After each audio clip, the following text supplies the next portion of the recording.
하나님의 말씀을 읽습니다. 미가서 5장 2절에서 4절까지의 말씀입니다.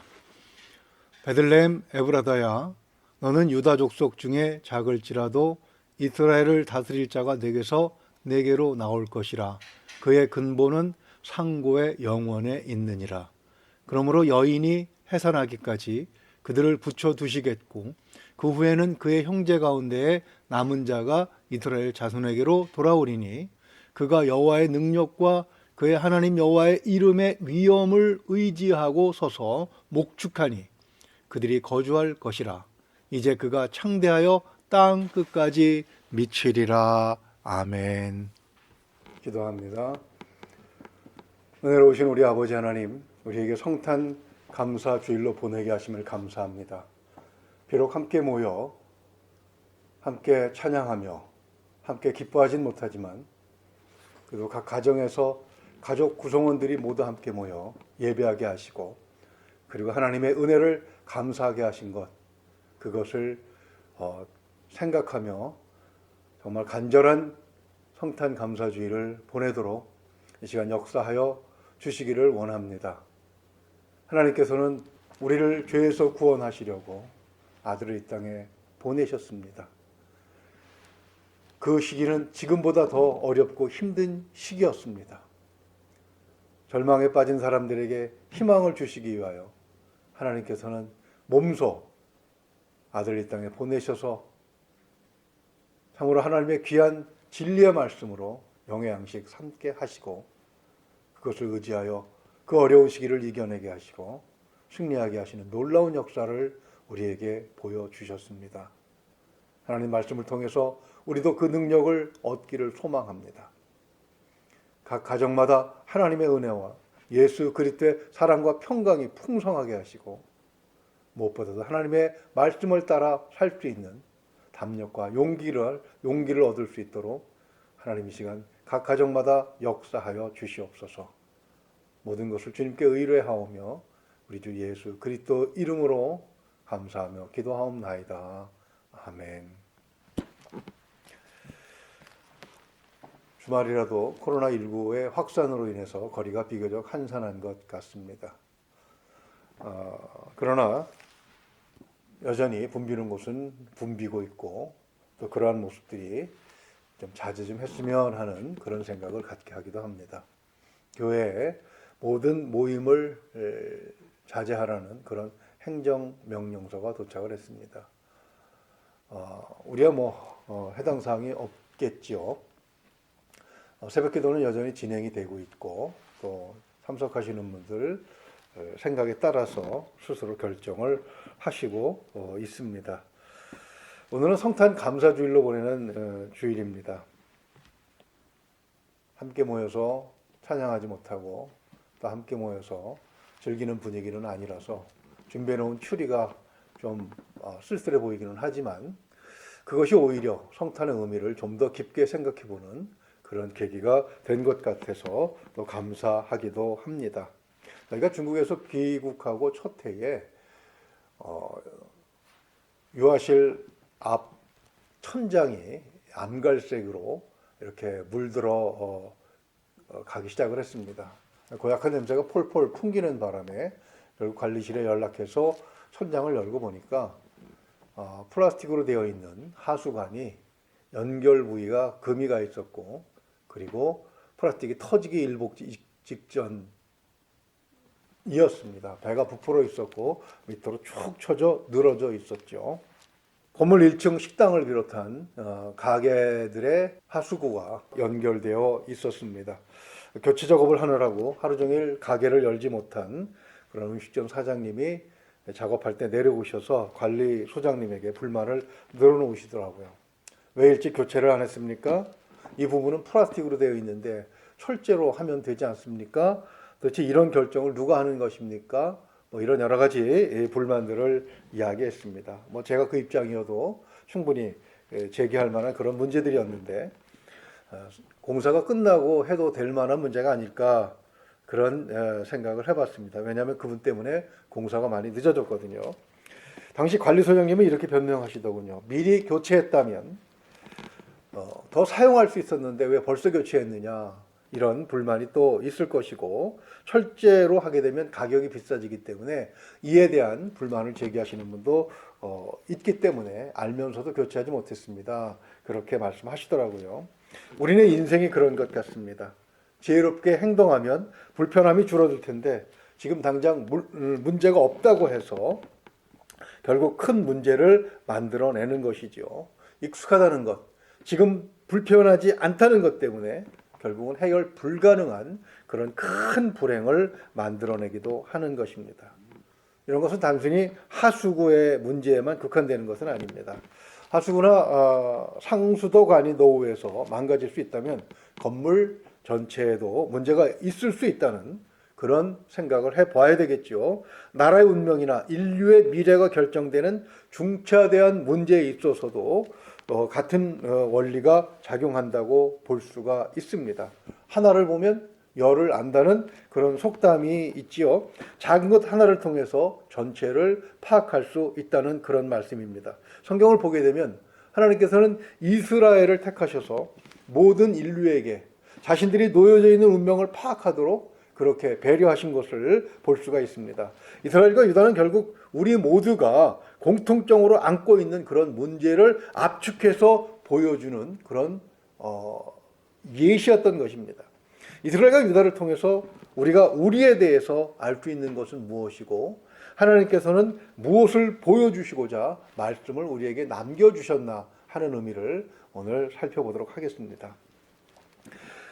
이스라엘과 유다가 멸망할 수밖에 없는 상태였습니다. 우리는 몇 주 동안 하나님께서 미가 선지자를 통해서 이스라엘이 멸망하는 것과 그리고 유다도 멸망한다는 사실을 선포하게 하신 내용들을 살펴보았습니다.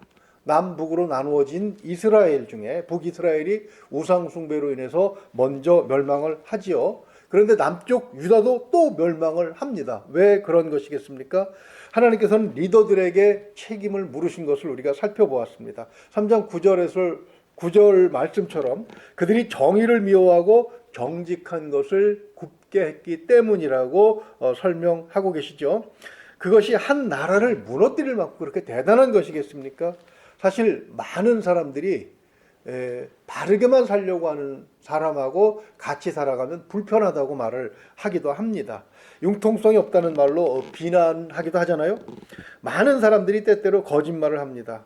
필요악이라는 구차한 변명을 사용하지만 또 그게 먹히는 것이 우리들의 일상적인 삶이기도 하지요.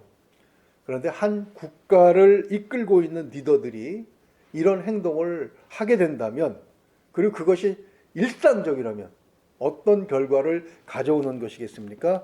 우리는 3장 10절에서 그 결과를 이미 살펴보았습니다. 시온을 피로 예루살렘을 죄악으로 건축하는도다. 그렇습니다. 시온과 예루살렘은 같은 지역이죠. 예루살렘이 시온산에 세워졌기 때문입니다. 그것이 정치, 종교, 경제, 사회, 문화 등 그 나라의 중심지였습니다. 그 사회 기득권층이 차지하고 있는 그런 지역이라는 의미죠. 그 중심이 피와 죄로 가득 찼다는 것입니다. 피와 죄로 분리했지만 결국 죄는 피를 불러오게 되는 것이죠. 죄로 가득 찼다면 성경은 그 결과가 무엇이라고 말씀하고 계십니까? 창세기 2장 17절을 봅니다. 선악을 알게 하는 나무의 열매는 먹지 말라. 내가 먹는 날에는 반드시 죽으리라 하시니라. 아멘. 이스라엘은 하나님의 말씀에 의하면 멸망할 수밖에 없는 상황이 되었다는 그런 의미인 것입니다. 이스라엘의 멸망은 결국 세상이 멸망할 수밖에 없는 이유를 우리에게 가르쳐주는 바로미터가 되는 것이죠. 이스라엘은 하나님께서 우리가 살고 있는 세계의 실체를 보여주시기 위한 모델 같은 것이었습니다. 예루살렘의 상황은 세상의 상황과 같고 예루살렘을 이끌어가는 지도자들의 활동하는 원리는 세상을 이끌어가는 세속적 리더들이 세상을 이끌어가는 그런 원리와 같은 것이기도 했습니다. 즉 이스라엘 역사는 세상이 멸망할 수밖에 없는 이유를 축소해서 보여주고 있는 것이죠. 그들이 의지했던 원리가 무엇입니까? 3장 11절을 한 번만 더 읽어보겠습니다. 그들의 우두머리들은 뇌물을 위하여 재판을 하며 그들의 제사장은 싹을 위하여 교훈하며 그들의 선지자는 돈을 위하여 점을 치면서도 여호와를 의뢰하여 이르기를 여호와께서 우리 중에 계시지 아니하냐 재앙이 우리에게 임하지 아니하리라 하는도다. 우두머리들이 받는 뇌물, 돈이죠. 제사장들은 싹을 받았습니다. 역시 돈입니다. 선지자가 양심을 파는 이유는 노골적으로 돈 때문이라고 기록하고 있잖아요. 그들이 움직이는 원리는 돈이었습니다. 좀 고상하게 표현하자면 경제라는 그런 표현이죠. 경제를 핏줄에 비유합니다. 경제가 멈춘다는 것은 심장이 멈추는 것과 같다고 말을 하기도 합니다. 그래서 정치적 리더들은 깨끗하게 흘러야 할 피를 뇌물로 더럽히고 있었던 거예요. 또 제사장들은 하나님의 제단에서 나오는 그 제물로 살아야 하는 그런 사람들입니다. 그런데 그들을 세우신 하나님의 뜻을 외면하고 하나님의 말씀을 전하는 것이 아니라 사람들의 귀를 즐겁게 하는 이야기를, 좋은 이야기를 해주면서 그들로부터 싹을 받고 있었습니다. 그렇게 더럽혀진 피를 깨끗하게 정화시켜야 하는 것이 바로 선지자의 사명이었습니다. 그런데 선지자는 오히려 그렇게 더럽혀진 피를 마시며 살고 있었다는 그런 뜻입니다. 하나님의 말씀에 따라 경제가 움직여야 되는데 경제적 이유로 인해서 하나님의 말씀이 숨겨지고 감춰지고 변질되고 왜곡되었던 거예요. 이러한 흐름을 신약시대의 야고보 선지자는 야고보서 1장 15절에서 이렇게 요약해서 선포합니다. 욕심이 잉태한 즉 죄를 낳고 죄가 장성한 즉 사망을 낳느니라. 아멘. 죄악이 지배하게 된 예루살렘의 결과는 곧 같은 원리로 움직여가는 세상의 결과와도 같은 것입니다. 즉 예루살렘이 파괴된다면 세상도 같은 운명에 놓이게 될 수 있는 것이죠. 예루살렘의 혈관에는 사실 돈이 아니라 하나님의 말씀이 흘러야 하는 것입니다. 결국 예루살렘은 하나님의 도성이 아니라 세상의 특징을 그대로 반영하는 도시로 전락해 버린 것이지요. 하나님께서는 이스라엘에게 한 가지만을 원하셨습니다. 미가 선지자보다 조금 먼저 활동했던 아모스 선지자를 통해서 말씀하신 바 아모스서 5장 24절은 이렇게 기록하고 있습니다. 오직 정의를 물같이 공의를 마르지 않는 강같이 흐르게 할지어다. 아멘. 북이스라엘이 망하고 나서도 유다 리더들은 이것을 깨닫지 못한 것입니다. 정의나 공의가 마르지 않는 강물같이 흐르게 하기는커녕 오히려 하수구조차 막아버리는 더러운 오물덩어리와 같은 역할을 하고 있었던 것이지요. 교회가 있는 평촌 아이파크 건물에서 하수구가 터져버리게 되면 어떻게 되겠습니까? 건물의 기능이 마비가 되겠지요. 작년에는 또 수도관이 터져서 한동안 고생을 했습니다. 수돗물이 안 나온다면 이 건물이 어떻게 되겠습니까? 뭐 이마트 가까우니까 생수 사다가 마시면 되겠지라고 생각하실 분은 한 분도 안 계실 것입니다. 물이라는 것이 꼭 마시는 데에만 필요한 것은 아니지 않습니까? 물로 할 수 있는 여러 가지 일들을 못하게 되게 되면 이 건물은 쓸모가 없어지게 됩니다. 하수도가 고장이 나고 상수도관이 터지게 되면 그것만 문제가 되는 것은 아니겠죠. 건물 곳곳에 핏줄처럼 연결되어 있는 전기선이라든가 전화선이라든가 또 요즘엔 없어서는 정말 살아가기 힘든 인터넷선 같은 것들도 모두 문제가 있다고 봐야 되겠죠. 가장 심각한 것은 골조가 썩어간다는 것입니다. 그러면 이 건물은 용도 폐기될 수밖에 없는 것입니다. 미가 선지자가 활동하는 지금 이스라엘은 무너뜨릴까 말까 하는 그런 진단 단계를 지났어요. 결정 났어요. 하나님께서는 철거 업체를 이미 선정하셨습니다. 그리고 날짜와 방법과 철거 비용까지 다 계약이 끝났습니다. 계약서에 서명하셨어요. 그 철거 업체를 하나님께서는 바벨론 제국으로 결정을 하셨죠. 철거 비용은 예루살렘 성전을 무너뜨리고 그 성전에 쌓여있던 보물들을 가져가는 것이었습니다. 철거 방법은 철저히 부셔 놓으라시는 것이었습니다. 그림을 한번 보세요. Flight of the Prisoners라는 제목으로 19세기 프랑스 화가 제임스 티소가 그린 그림입니다. 언젠가 한번 소개해드린 기억이 나는데요. 그가 그린 이 그림은 불타는 예루살렘과 성전 그리고 바벨론 군대에 의해서 포로로 끌려가는 유다 백성들을 표현하고 있습니다. 그러나 성경을 잘 읽고 그린 것 같지는 않습니다. 예루살렘이 무너진 것은 주님이 오시기 전 586년, 주전 586년이었죠.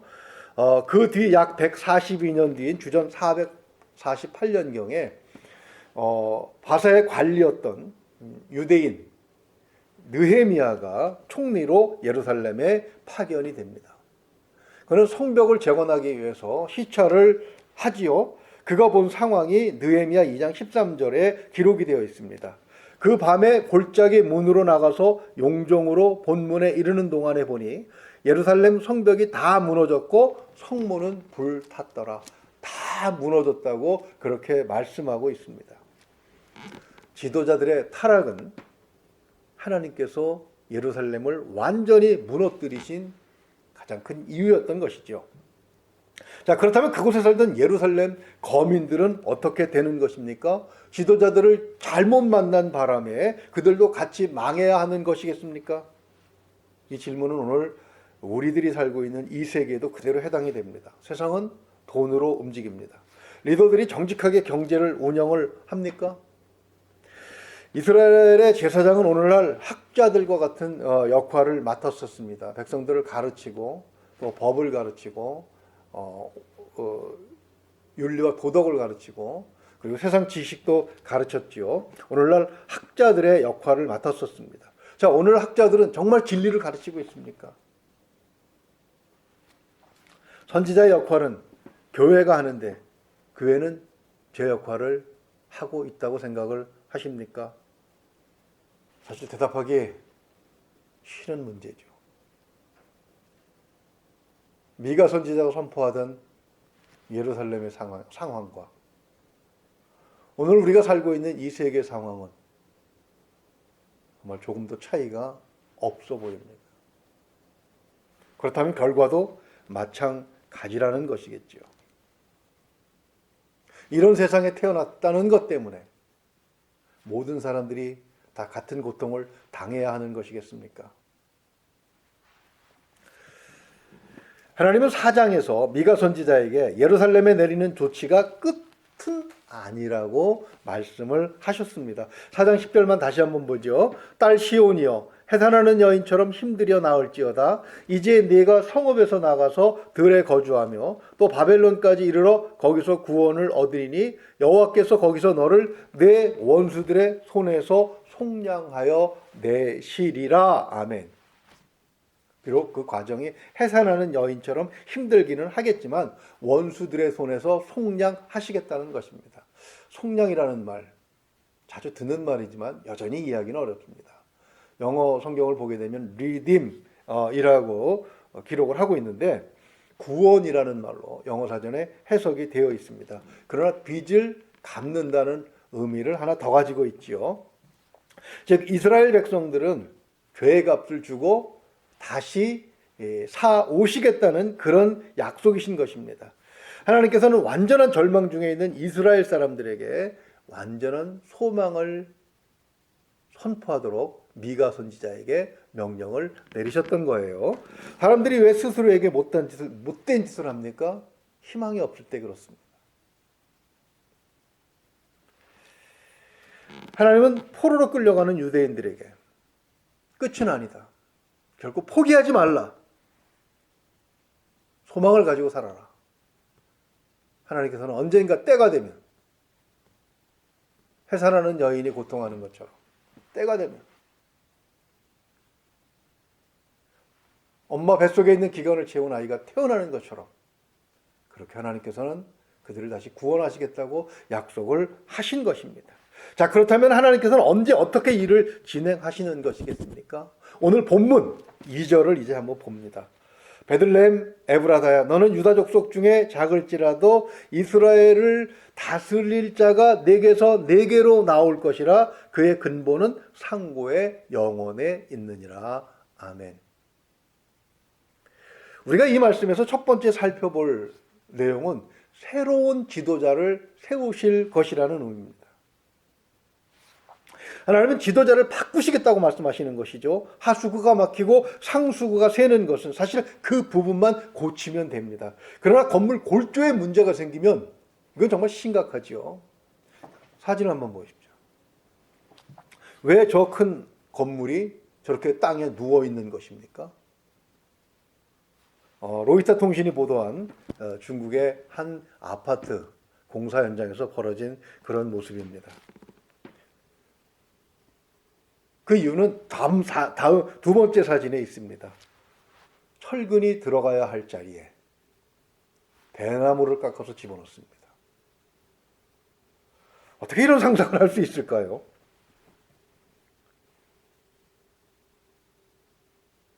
그러나 중국에서 살아본 사람들은 그림을 보자마자 이해할 수 있을 것입니다.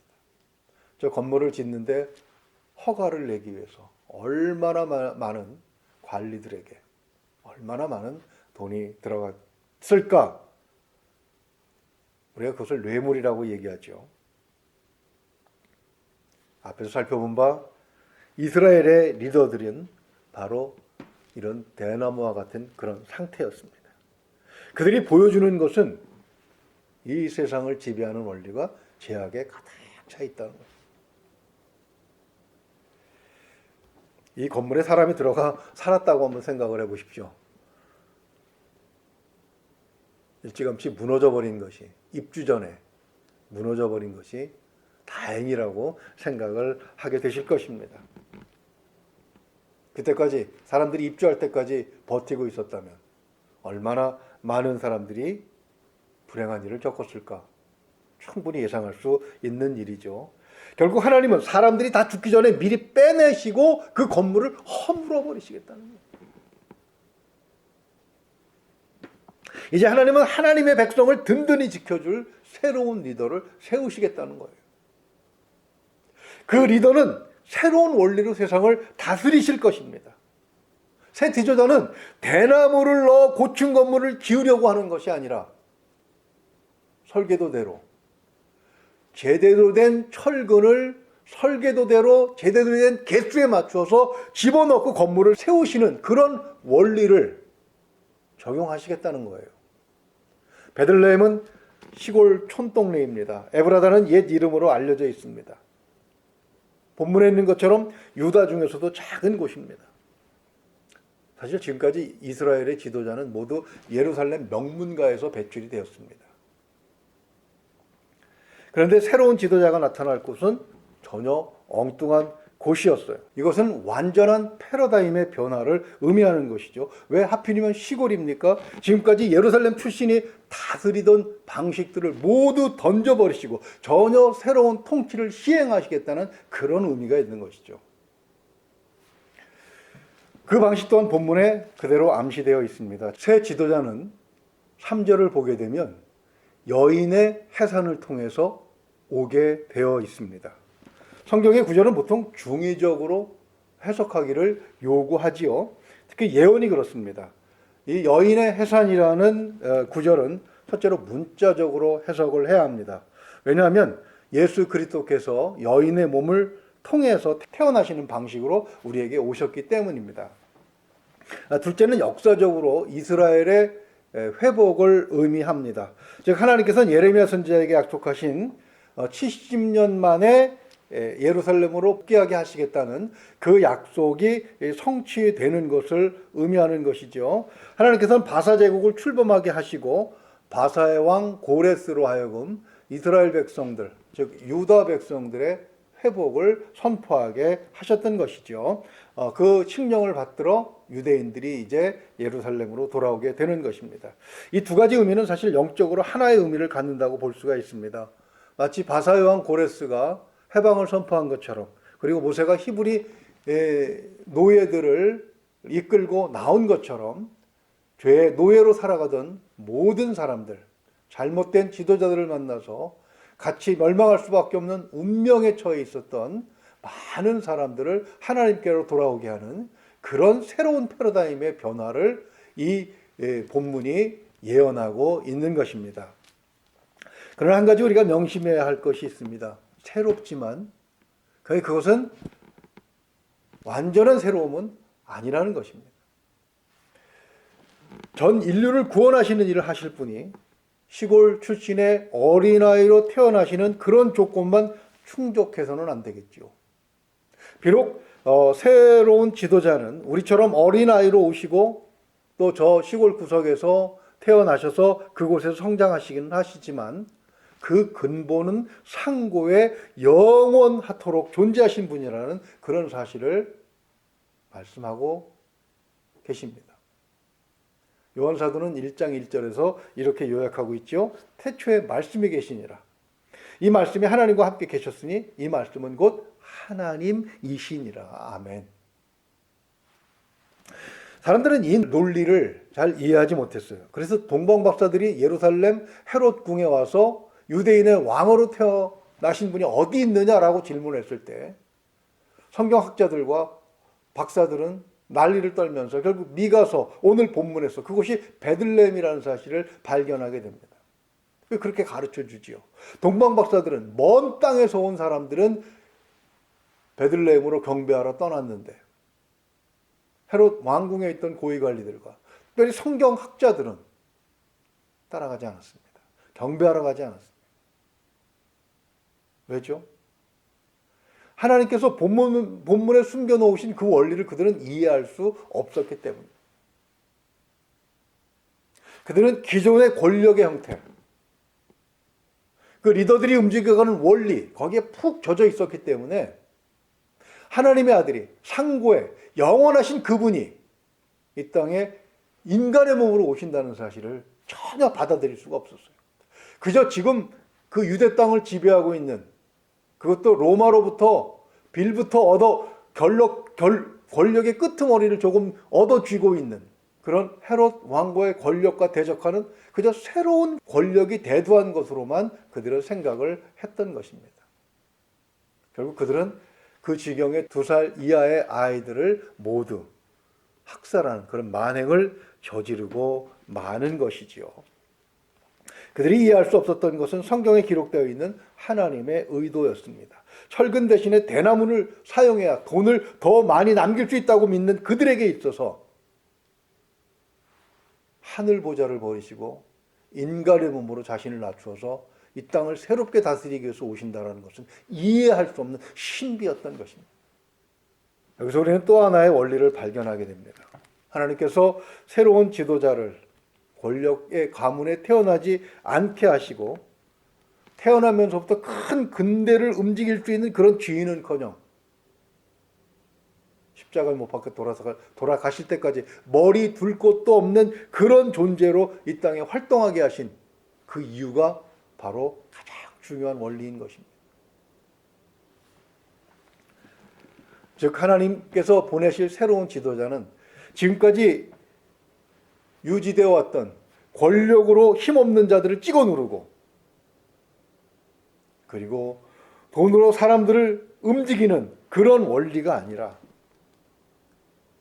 힘을 보고 쫓고 돈을 보고 쫓는 그런 군중에 의해서 움직이는 세상이 아니라 새로운 원리, 전혀 새로운 원리로 세상을 이끌어가는 그런 새로운 왕의 모습을 보여주고 계시는 것입니다. 본문 4절 한번 보죠. 그가 여호와의 능력과 그의 하나님 여호와의 이름의 위엄을 의지하여 서서 목축하니. 아멘. 새로운 지도자는 오직 하나님의 능력과 그의 이름을 의지해서 다스려 나갑니다. 하나님의 능력은 어떻게 오는 것이겠습니까? 성경을 보게 되면 말씀이 선포될 때 그 말씀을 순종하면서 능력이 나타나게 되어 있습니다. 즉 예수 그리스도의 활동을 보게 되면 저 모든 것이 아버지의 뜻 가운데서 이루어지도록 행동하셨습니다. 심지어는 아버지의 이름의 위엄을 의지했기 때문에 육신으로 계시는 동안에는 본인에게 영광이 돌아오는 것조차 거부하셨어요. 사람들이 몰려오면 주님은 배를 타고 갈릴리 바다 건너편으로 가셨고, 사람들이 예수님을 왕으로 세우려고 하면 예수님은 제자들을 데리고 숨어버리셨습니다. 왜 그렇게 하신 것이겠습니까? 4절 하반절에 그 의미가 있는데, 그들이 거주할 것이라 그가 창대하여 땅끝까지 미치리라. 즉 하나님의 능력과 하나님의 이름을 의지해서 다스리는데, 사람들은 그것을 보고 자발적으로 순종하는 것입니다. 힘과 폭력과 돈에 의해서 사람들을 모으는 것이 아니라 오직 하나님의 말씀과 하나님의 능력과 그리고 하나님의 이름을 보고 오는 사람들, 그 사람들을 다스릴 왕으로 이제 주님이 이 땅에 오시게 되는 것이지요. 성경을 보게 되면 많은 사람들이 하나님 곁을 떠나갑니다. 가인이 살인죄를 짓고 떠나가지요. 아브라함이 두 아들을 낳았습니다. 이스마엘과 이삭이 있었죠. 이스마엘이 떠나갑니다. 이삭 이후에 태어난 아들들도 또 떠나갑니다. 이삭은 쌍둥이를 낳았습니다. 야곱은 남고 에서는 떠나갔습니다. 그렇게 많은 사람들이 떠나갔지만 그들은 여전히 형제였죠. 그들이 하나님을 완전히 버린 것이 아니라 그들 중에는 진리를 추구하며 살고 길은 모르지만 하나님 앞으로 돌아갈 날을 기다리며 사는 사람들이 남아 있었다는 것입니다. 하나님께서는 이 새로운 지도자를 세우시고 그리고 그 남은 사람들을 돌아오게 하실 것입니다. 3절이 바로 그것을 말씀하고 있죠. 그러므로 여인이 해산하기까지 그들을 붙여두시겠고 그 후에는 그의 형제 가운데 남은 자가 이스라엘 자손에게로 돌아오리니. 아멘.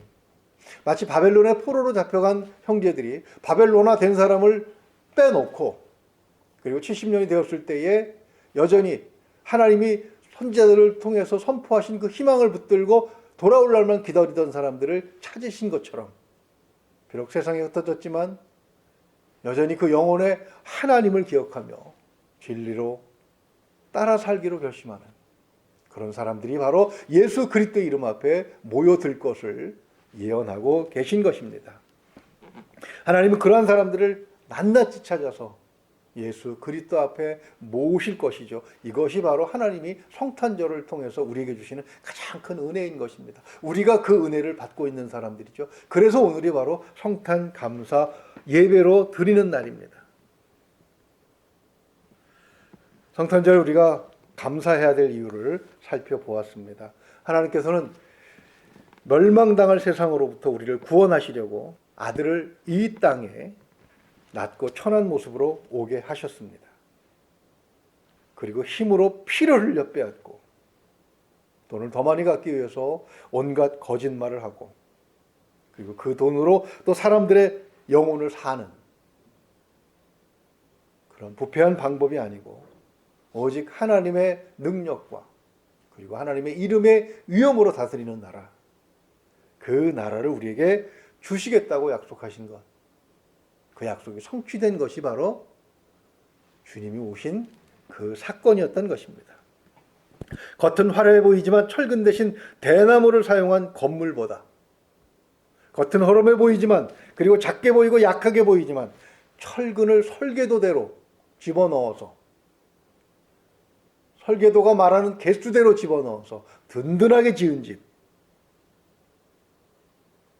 그 집이 훨씬 더 안전할 것입니다. 주님은 우리를 안전하게 지키시려고 어린 아이로 오셨습니다. 비록 지금 코로나19로 우리 모두가 힘든 가운데 있지만 이러한 파괴 과정을 통해서 주님은 또 어떤 일을 이루어 가실지 우리는 기대를 가질 수가 있는 것입니다. 누구를 통해서요? 어린아이로 오신 예수 그리스도를 통해서 우리는 이것을 충분히 짐작할 수 있게 되는 것입니다. 힘들고 어렵지만 이겨낼 수 있기를 원합니다. 하나님께서는 이것을 극복하게 하시고 그리고 새로운 세계를 우리에게 보여주시고 그리고 그 예수 그리스도 안에서 평화를 누리는 그런 새로운 세상을 우리에게 제공해 주실 것입니다. 성탄절을 맞이해서 하나님께서 새롭게 열어주실 그런 세상을 기대하며 예수 그리스도 안에서 평강과 안정을 누리는 저와 여러분 될 수 있기를 주님의 이름으로 축원을 드립니다. 기도하겠습니다. 은혜로우신 우리 아버지 하나님, 참으로 성탄 감사주일을 맞이해서 하나님께서 아들을 이 땅에 보내신 이유가 무엇인지를 살펴보았습니다. 하나님, 죄악의 결과는 죽음밖에 없고 소멸되고 멸망되는 것밖에 없습니다. 하나님께서 그곳에서 우리를 구원하시기 위해서 아들을 이 땅에 보내시고 세상의 원리와 다른 원리로 우리들을 모아서 다스리신다고 말씀하셨고 우리를 그 권리 안에 살게 하신 것을 정말 감사합니다.